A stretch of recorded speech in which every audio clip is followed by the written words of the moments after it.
We got the girly. You said it yourself. This is my room, and I may do with it as I please. Goddamn. All Okay. caves share certain similarities. I'm sorry, but we have to Sound of continue water the hitting the storyline, rocks sweetie. resonates. Sweetie. Yo. This place was once known for its inexhaustible mines, the riches of its rainforests, and its brave and passionate people. But now, the first two are gone. Chaos and power struggles loom over the younger generation, while the rich and well-connected sit atop their piles of corpses and rubble and feast, dining off golden plates with silver spoons, turning their noses up from the dogs at their feet. Well, that's just rude. But that gold has lost its shine, and their silver spoons have tarnished. Everyone can see them for what they really are. So, what now? Either the people save themselves, or turn their fate over to the hands of the so-called savior. What would you do if it were you? I'd save myself. That's a smart choice. Now that the carnival's over, people have to deal with more than just their hangovers. They must figure out how to save their own skins. Most, though, will just run around like chickens with their heads cut off, begging for their pain to be taken away. But all they'll get is another morphine shot. Nothing close to a real solution. Fear spreads like a disease, until an entire generation is out on the streets, hoping to find anything that will lift them out of their misery. Are we going to be alright? No need to start panicking just yet. Things are still under control. Your lady friend has stepped up to solve this mess, and the veteran knows what he's doing. I believe in him. This city is unlike any you've seen before. You must learn its secrets to survive. Remember which street kids are from which alley, and what intel they can be relied on for. Learn the dates when the dealers bring their medicine into port, and figure out which water tanks hide the key to the local gang's safe house. Don't look at me for answers. It's none of my business. Okay. That's our new helper, our new voice thing. We didn't actually hear his voice in the last episode, so we're hearing it now. Let's continue. Part 8. On the margins of life and death. Are we going to be back with Vertin? Oh. Well, hello. Life and death in Sao Paulo. The friend from afar. Are we reading a journal? In the narrow streets, Oh. violence is Or so the doctor. often more than just a means to ending conflicts. It is a tool, and one all too readily used. I must note, however, with some relief that segregation so commonly observed in other regions is absent here. The arcanists of Sao Paulo live alongside humans, with the latter often displaying traits more common to their arcanist neighbors. Passionate, if a bit touchy. Life here is incomparable to the comfort, security, and freedom of New England. Of New England. Hardship, violence, and oppression are the fundamentals of life. As constant as the sun, and as heavy as the rain. We're getting very poetic here, I feel. This country is renowned for its coffee and sugar. It is a land of beauty and bounty. Treasures too often extorted, whether by the princes of Europe and their donatarios, or now by the bankers and corporations. Despite all the centuries of treasures extracted from the land, desperation remains everywhere you look. It is a place where insurmountable wealth and the deepest deprivations are neighbors. Sometimes they lie only a street across from one another. The multinationals have cut open the country's throat, and now they drink it dry, leaving the people struggling with poverty and chaos.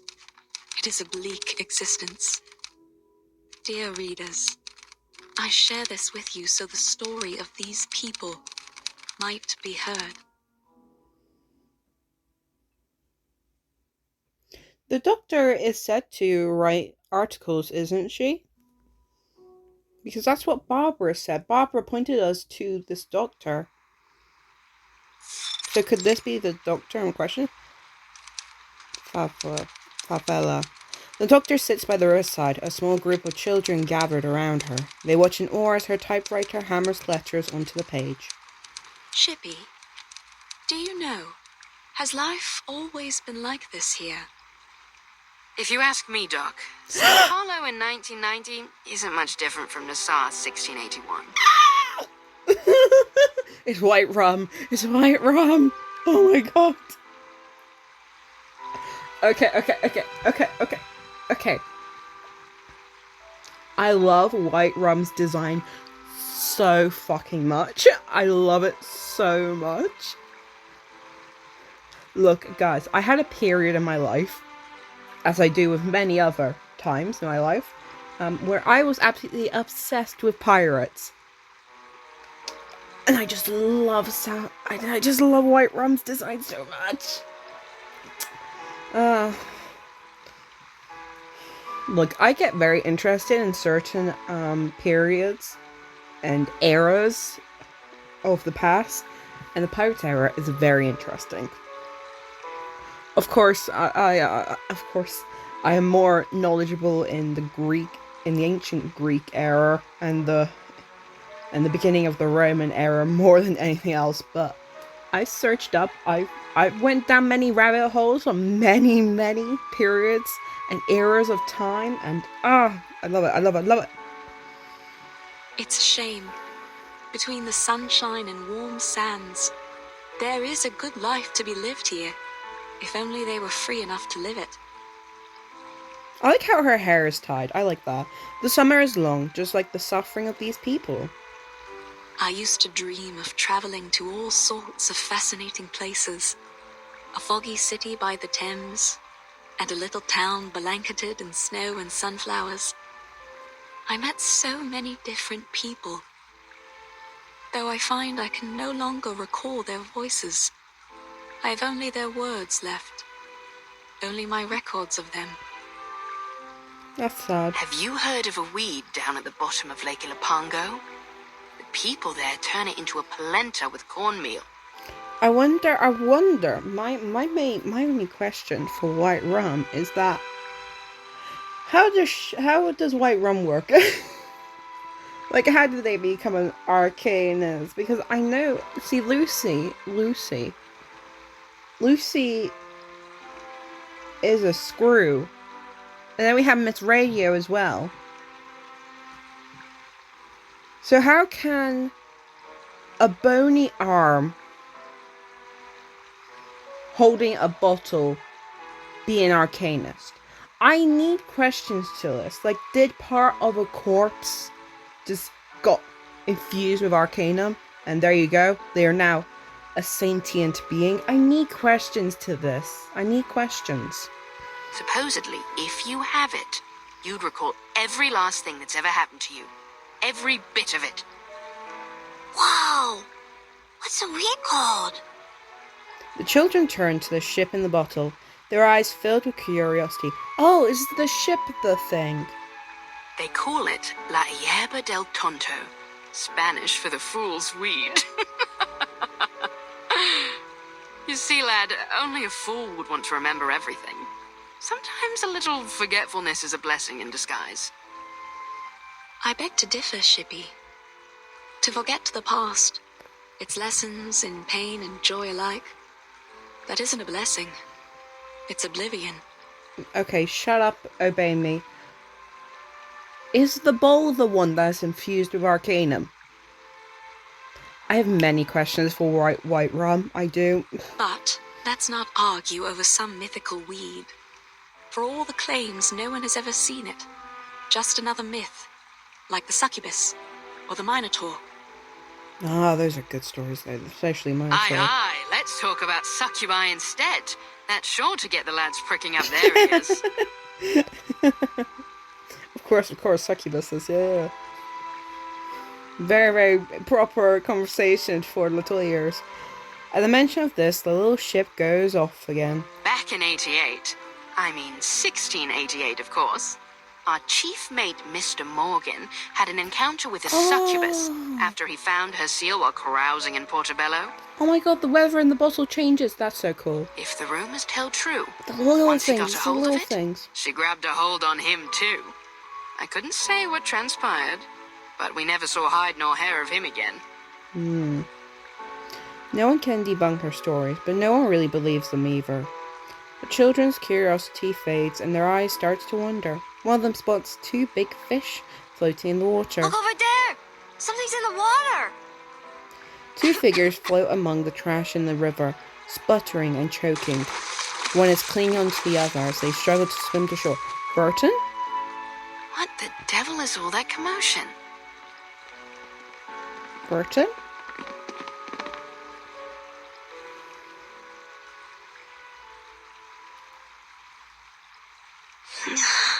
Dot, dot, dot.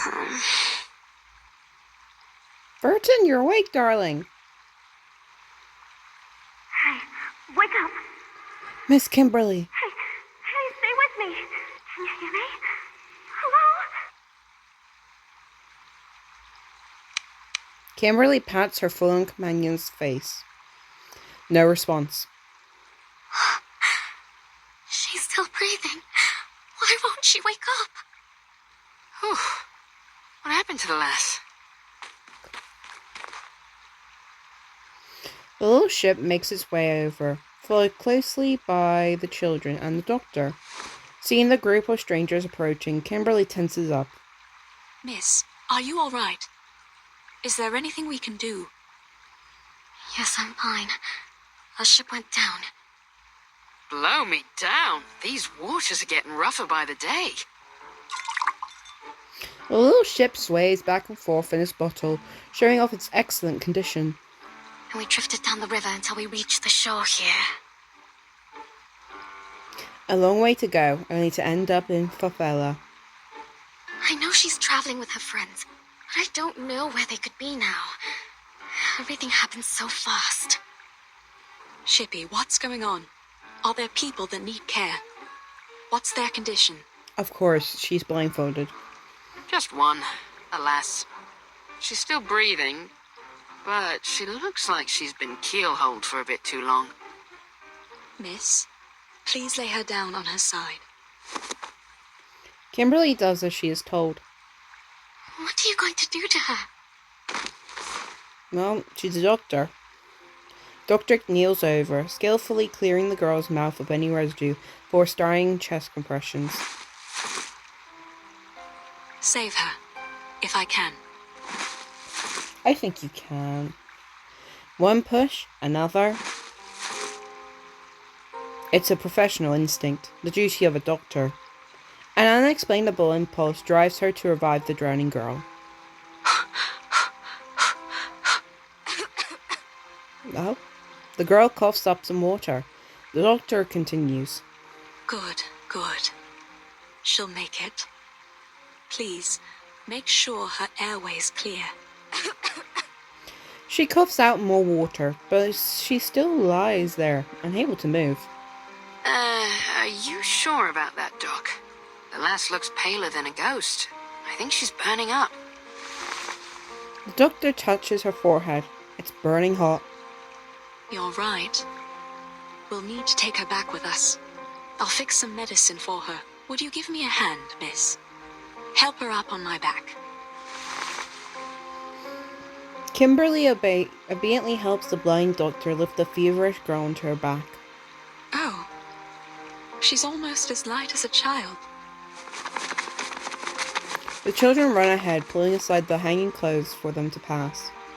I need to run some tests and see if it's just an ordinary fever, or if she has contracted something from the water. Don't worry. You're safe with us. The doctor speaks to herself, or perhaps in reassurance to the unconscious girl. Where are we going? Wait up! Home. Kimberly catches up to the doctor, only now realizing how far they've walked. She steps into the doctor's home, To be continued, I'm guessing? Yeah, to be continued. So Vertin and Miss Kimberly are safe, which is good. Ah, Dr. Doris's path. Memories from her past rush through her mind. She hasn't been able to process them. Tap to collect the fragments. Oh.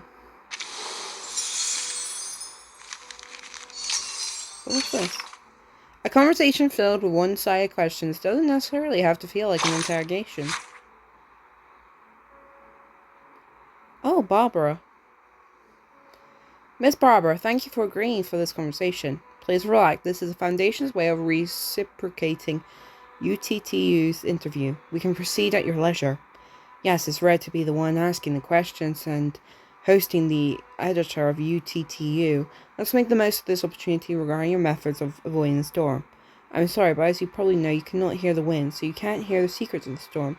There's nothing I can do about that. Miss Barbara, sorry, the wind just told me something unrelated. I need to head to Texas now. But our conversation is over.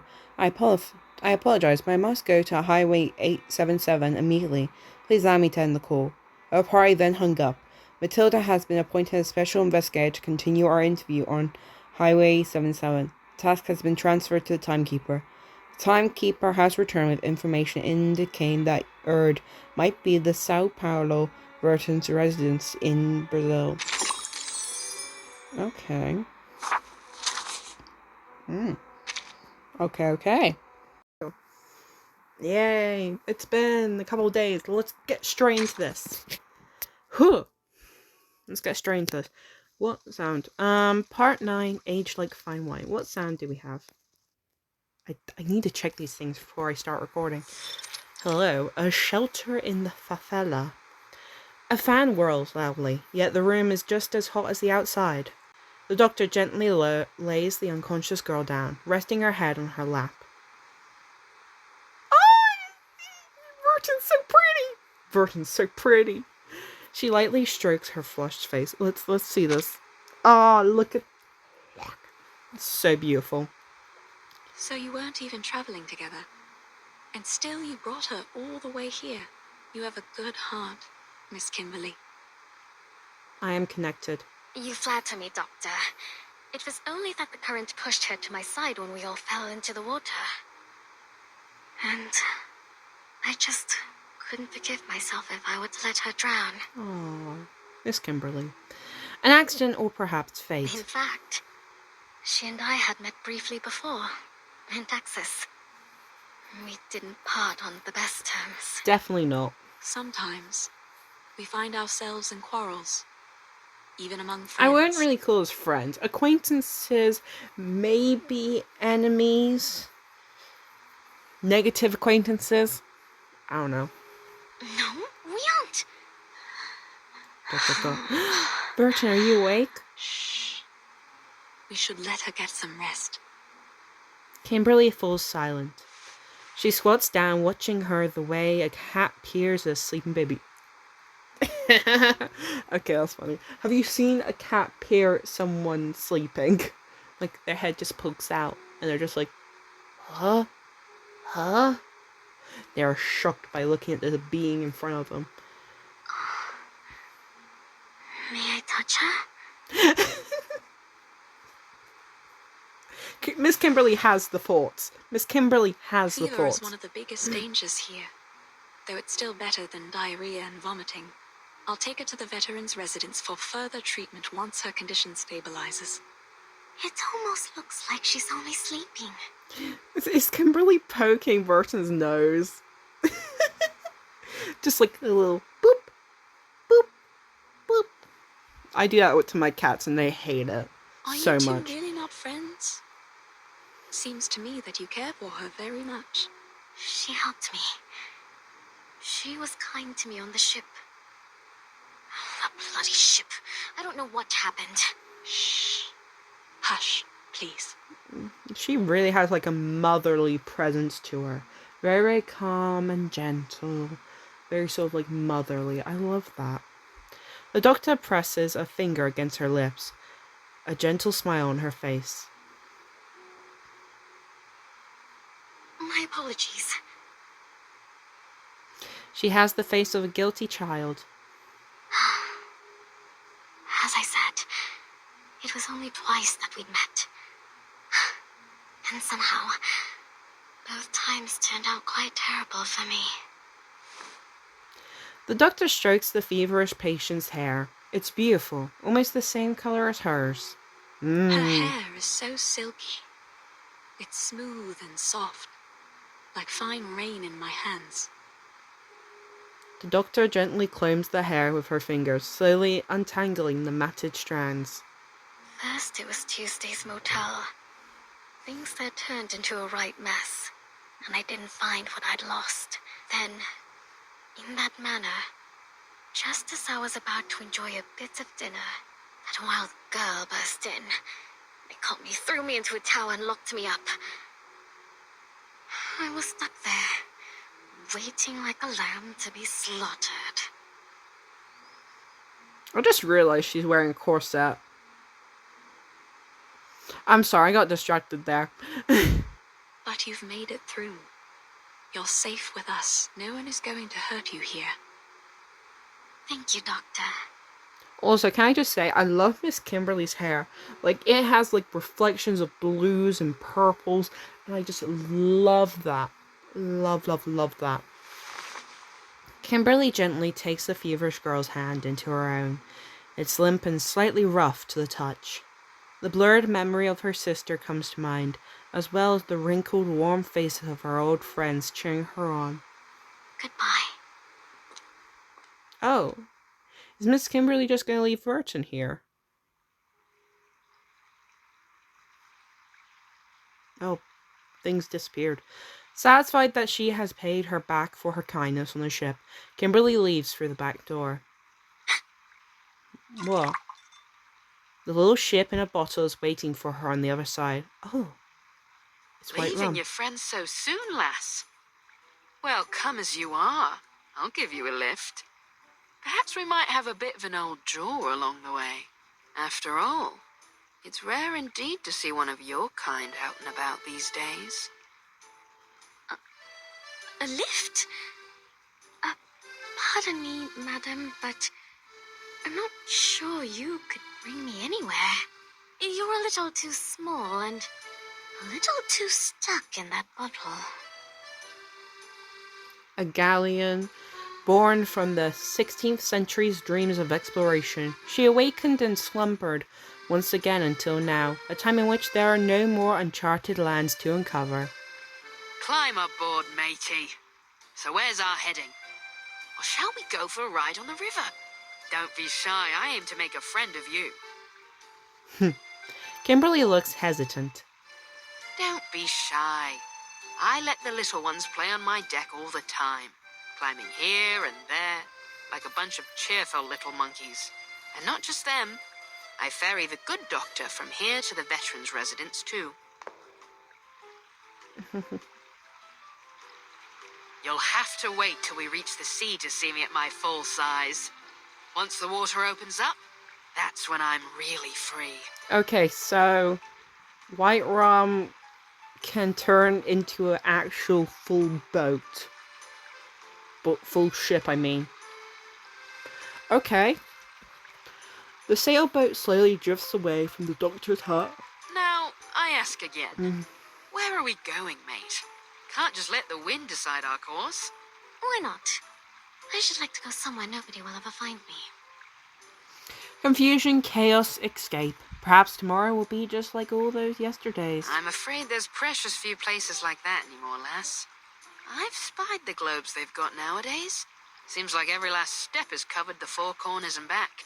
But aren't you a strange sight, lass? You know, I've seen your kind before. Beautiful to look at, aye. But there's a darkness in you that lies beneath the surface, isn't there? But you're not like the rest of them, you'd say. Well, I would sooner believe in a map to El Dorado before I'd swallow the idea of a succubus with a heart of gold.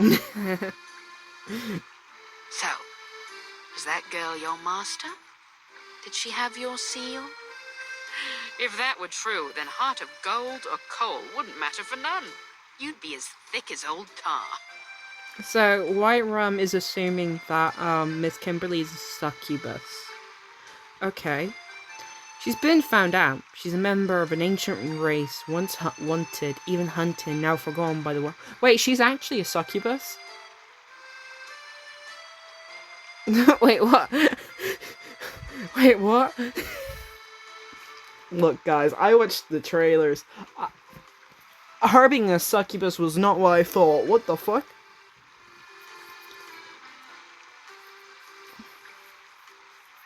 A few seagulls land on the boat's edge, joining them on their journey. What? Are you wondering what gave you away? Your gloves don't do much to hide those claws. I could feel them pressing on my railings as soon as you hopped on. Kimberly immediately hides her hands behind her back. Her reaction betrays her. No use hiding them now, matey. Her hearty laugh sends ripples through the water. You! Don't be rude, she's letting you travel on her. Kimberly scratches the mast with her claws, but this small protest does nothing to dissuade the ship. Are you going to turn me in? She looks around. This place looks safe enough. Just one small leap and she'd be back on solid ground. Turn you in? And how do you suppose I do that? I'm only a ruddy ship. Bring me back up on land and I'll be stuck right back in the bottle. No, lass. I've sailed with rougher folks than you. My old captain had a bounty on her head, too. She's a fugitive, hiding like a frightened bird. Thunder rumbles in the distance, scattering the birds perched on the roof on either side of the river. It makes her quiver, but for the boat, it brings back fond memories of sailing the roaring Westerlies with her captain. Aww. Rain starts to pour. The wind picks up, filling the ship's sails and racing her down the river. Well, just so you know, I very much doubt they'll pay you anything for handing me over. Maybe so, maybe so. Now, you've got the law in your tailwind. What happened? Did you spring loose from the old gibbet? Mark me now, young lass. If you're going to try to pull one over on me, you'll have to do a lot better job than that. That same old trick. Are you mocking me? This is not how one ought to treat a new friend. Quite right, lass. So then, who are your pursuers? And your master? Shouldn't you be under his protection? My old crew would say any captain that can't keep a ship safe is only good for bait. I have no idea where he is, or where my seal is for that matter. He was a no-good fool, though. Or only good for bait, perhaps. I hope he's dead, rotting in some sewer back in San Francisco. Oh, okay. There's deep lore behind her pathmaster. The rain stops, brief and intense, just like her escape. Well, mortal flesh doesn't last long. I've ferried many a passenger in my days, but none yet have escaped when Davy Jones came calling their name. As I recall, the first that went was William Halfleg. He lost the other half in a fight at the port of Southampton, hanged on the governor's orders. And Edward the Red Hand, a nasty piece of work from the Low Countries, loved a bit of throat cutting, until he got his own throat slit by some fool in a ramshackle pub on Tortuga. She fondly remembers every one of her crew. Though they all died hundreds of years ago, it still feels like yesterday to her. Sounds as though they got what they deserved. That they did, lass. They all got what they deserved. Some hanged, some drowned. Some we marooned on a desert isle with naught but a pistol and a flagon of rum. I fucking love this. Madame White Rum, can you please tell me stories of your time with pirates, please? Because I'm loving this. I've been to Plymouth, Nassau, Port Royal. I once even slipped into Seville disguised as a merchantman to smuggle pepper and cinnamon. Wherever the captain wanted to go, we sailed. An exciting, dangerous life, yet ordinary in its own way. No. The countless cannibal scars in her hull alone tell the story. But one by one, Davy took them all. Now here I am. A ship without a captain. My own master. I suppose that's a lot to take in. You ever thought about living a different life? To set sail for some far corner of the sea? Living on spiced rum and jerky thick as a buccaneer's hide. How's that sound, lass? Not that I'm saying we set sail today. It's only a bit of old fancy. I really can't say, Chippy. I suppose I can't. Not yet, at least. There is something important I need to retrieve. That's Captain White Rum to you. The ship of a captain and captain of the ship. I prefer... Wait. Sorry. What did you... Motion sickness. Favela.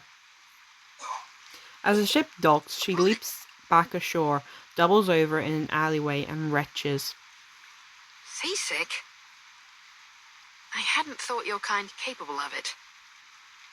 I didn't expect this, either. A can rolls over, gently hitting her foot. Annoyed, she kicks it away. Not far away, a few boys have been practicing their soccer skills with it. One mischievous boy kicks the can back towards Kimberly. What now? This time she picks up the can and angrily throws it at the boy's head. Caramba! I like this girl, she's feisty. He straightens himself up as he slowly makes his way towards her, cocky grin on his face. What with the brotherhood, Gorota? You apologize, now we might just let you go. No. Don't you know that Lord Santos is back? We can make this rougher for you if you like. No. Careful, me lads. I wouldn't pull those knives. Things may go rougher than you'd bargained for. No. Come on, guys. Let's go party. Recommended? Oh, we are perfect then. Thank you. I know I'm connected. It's grand time.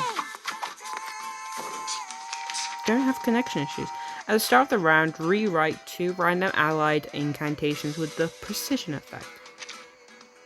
Okay. Precision incantations have special markers on their borders. When casting a precision incantation in a precision shot, the incantation ignores dodging. Make use of this to counter enemies in a dodge status. There's some. Why don't you show us what you're really made of? My mum can throw plates better than you can throw the garbage. Was that the best you've got? Kid, I'm now worried about why your mother is throwing plates. Mate, are you safe at home? These slippery little buggers are going to be hard to catch. I know. I'll catch them one way or another. Sorry, darling, we're using a sword here. I can't use this, but, I'll take it. Mass debuff. I like the sound of that. So anyone feeling cold? We're setting up, guys. We're setting up. We only have one wave. It's fine. The show must go on.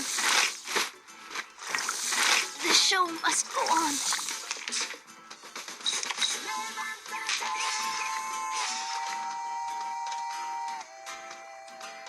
What should I sing? Nice accent.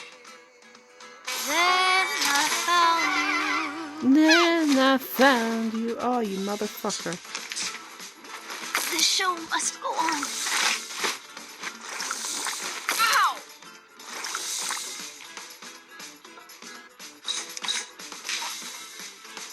That's right. Come on, this is the one punch. Cheer and witness my victory.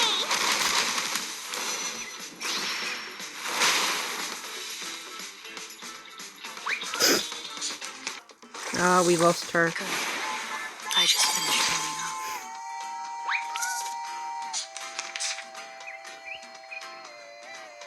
Wear gloves. I'm ready. Oh, Sophie. Ty? Go! Go! Go! Puppies! Little Spapadilla.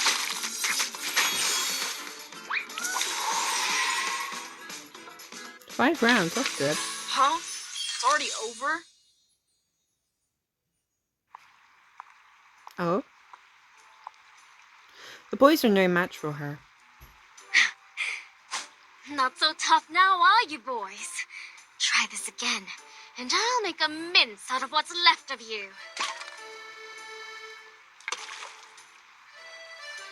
She angrily kicks the can into the river. I know your fathers, me boys, and I think they wouldn't be none too happy to hear you claiming to be with the Brotherhood. Let go.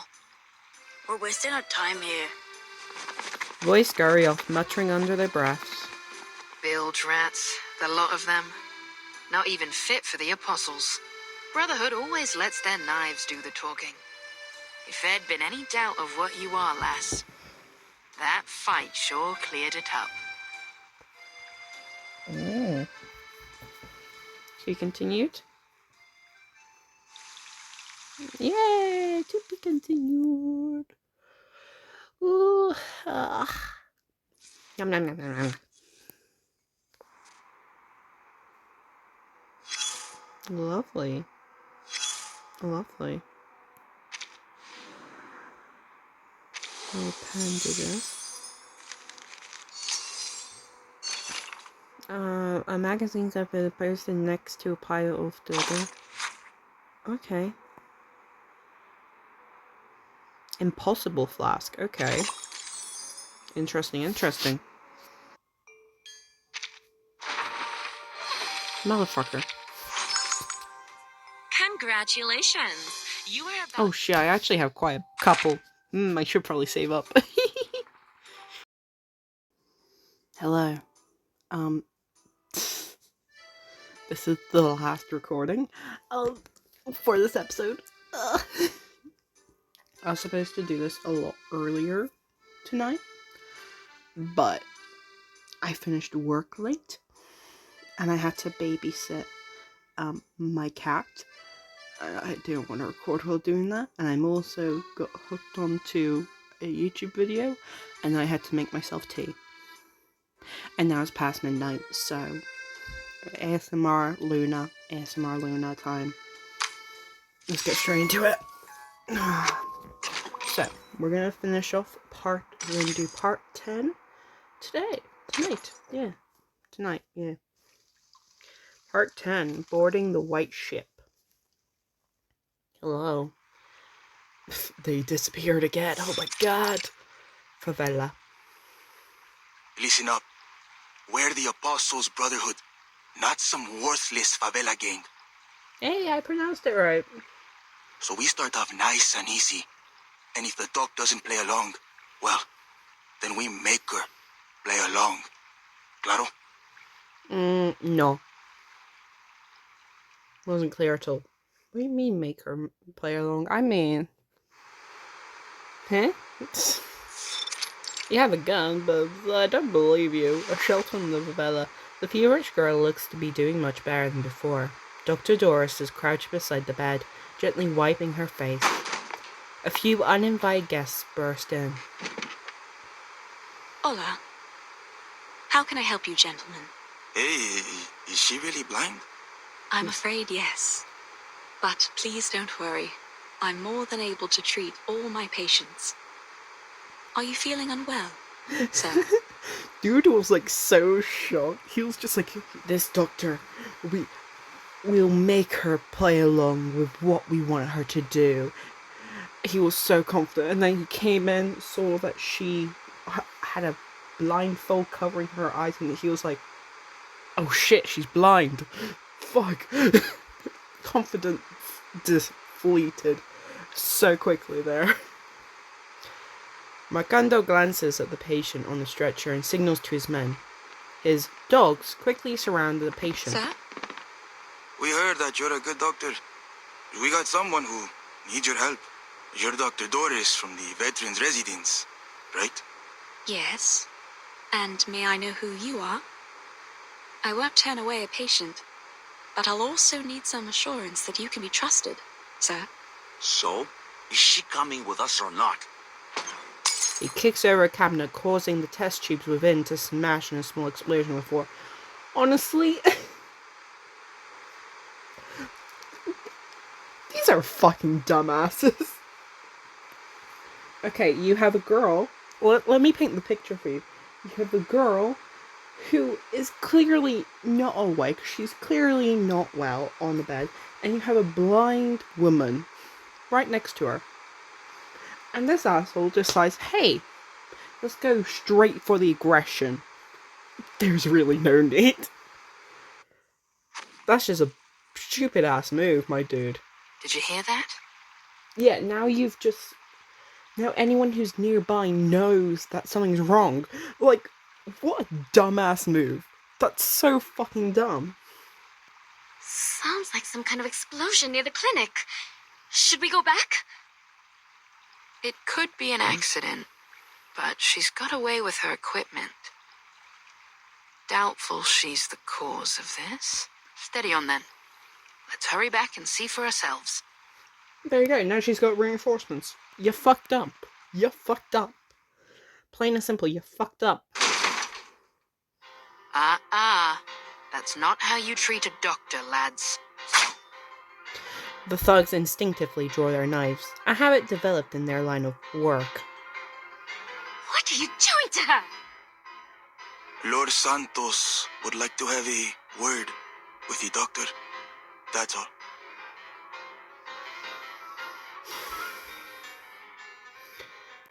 You guys can't see this. I am actually rolling my eyes. You're not taking her anywhere. Don't you see she's taking care of this girl? I don't think he gives a damn. She bares her claws, digging her heels into the ground. Yeah, I'm not asking for permission, sweetheart. Marcando snaps his fingers. Grab the doctor. Ice the rest of them.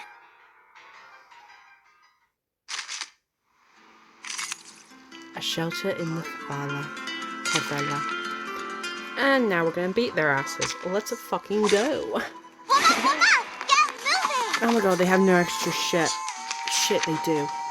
At the start of the round, rewrite 2 random allied incantations with precision effect. You gotta be fucking me.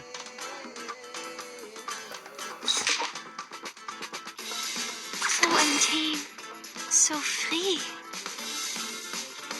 We're actually gonna do that. Then I found you. Anyone feeling cold?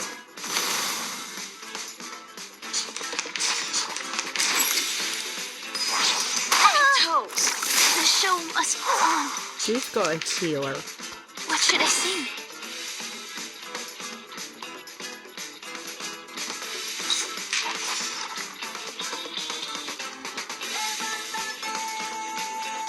Wear gloves. Don't let go. Okay. Just every other round?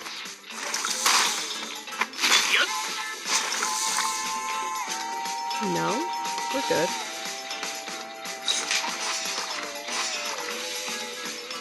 Sterilize. Let's get rid of this fucker. He's gonna annoy me. Seeing stars. I must finish this.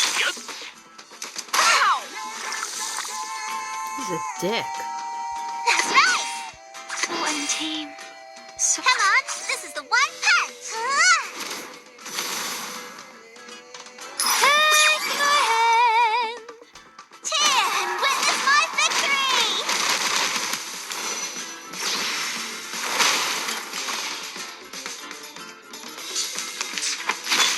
I don't really focus on these two, even though they're doing the most damage. Wear Oh gloves. my god. Oh, actually, you're actually perfect. What should I sing? Do that one. I'm ready. I'm losing my patience. To be yours alone. Go, go, go. Hoppy.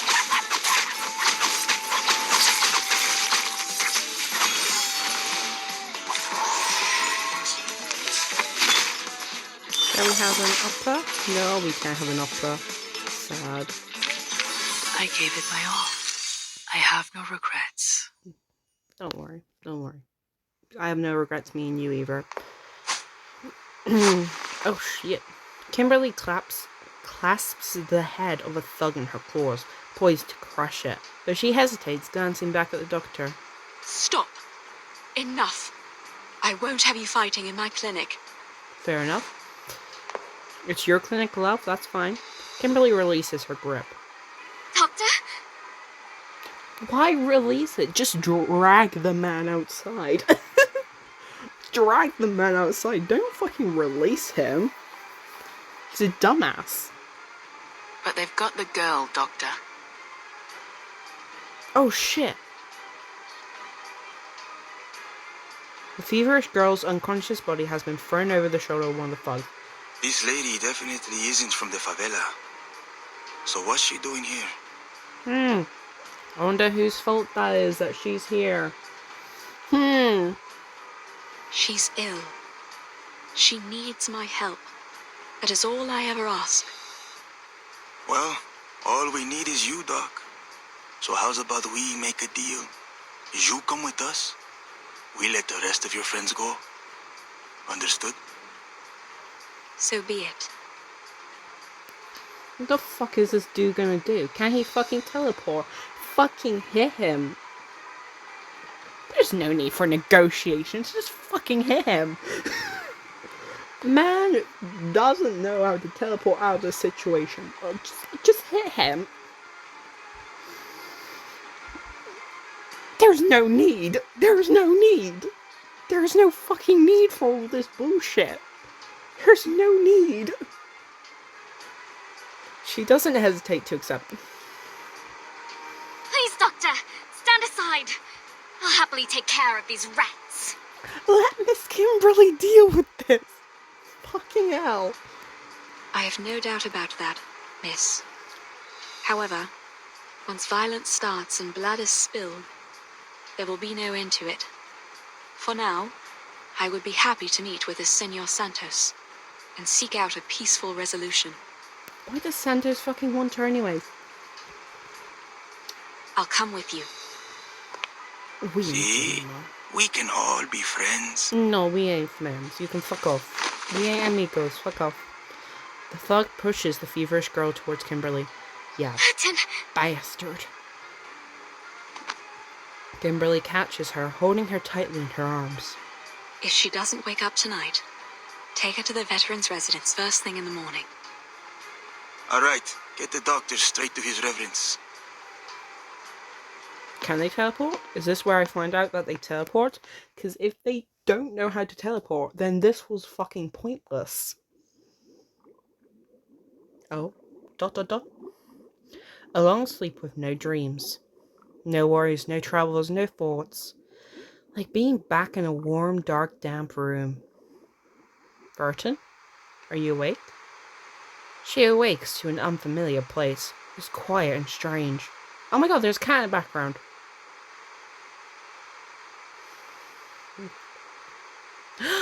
She's awake. Vertin. Have a good rest, did you, Sleeping Beauty? Vertin!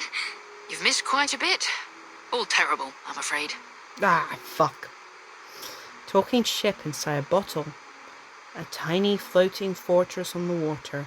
And beside her, a worried Miss Kimberly. Where am I? You and this lass were drifting down the river after your ship went down. You'd have met Dr. Dorres had you woken up a little sooner. Doctor? Dr. Dorres. Yes. She's a doctor from the veteran's residence.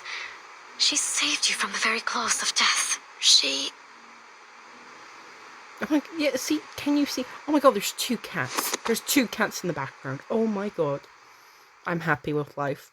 She can't walk. Her body is still too heavy. Aye, you were burning up, lass. But the good doctor pulled you through. She was right there by your bedside the whole time. I'm searching for more cats in the background. I'm so sorry. The good news is, we think she's still alive. Still alive? What's the bad news then? She's been fucking kidnapped. The kidnap was terrible. They did a terrible job at kidnapping.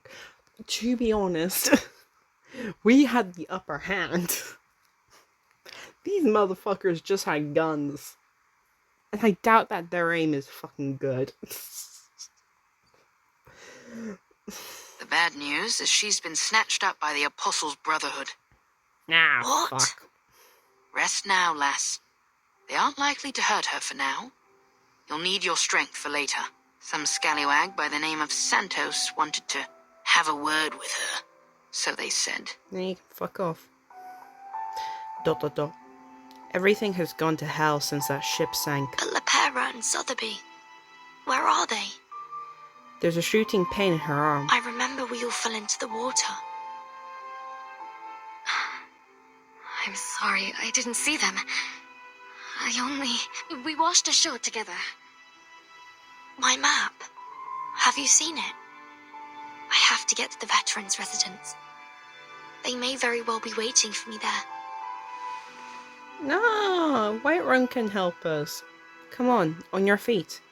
Well, I may be just Yay. the ship to get you there, ladies. I trust White Rum. I trust White Rum.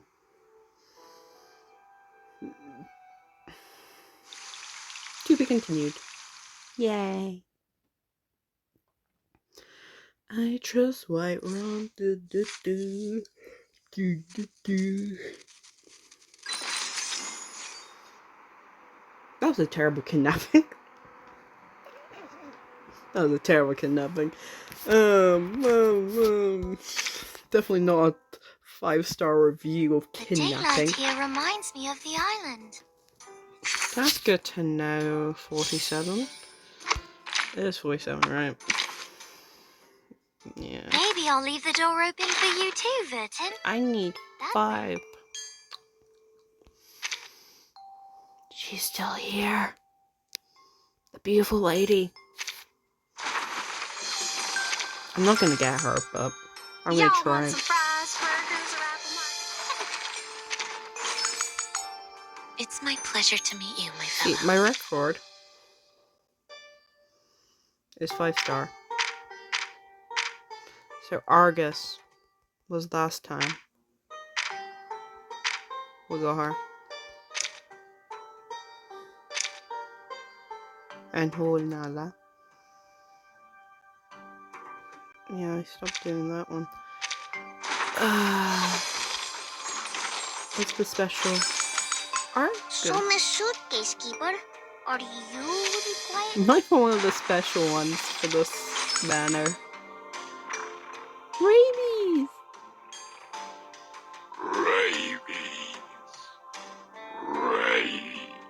I've never heard rabies talk in my whole entire life. That was cute. Alright, last one. Congratulations! You are about to unveil. I hate onion. Anyways, Are you trying to enter a state of stillness? that's it. I know how to treat a new friend like you. Oh my god, you sound so good.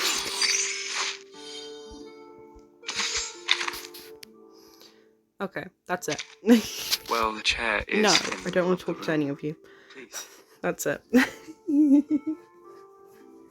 That's it. Yay! Yay!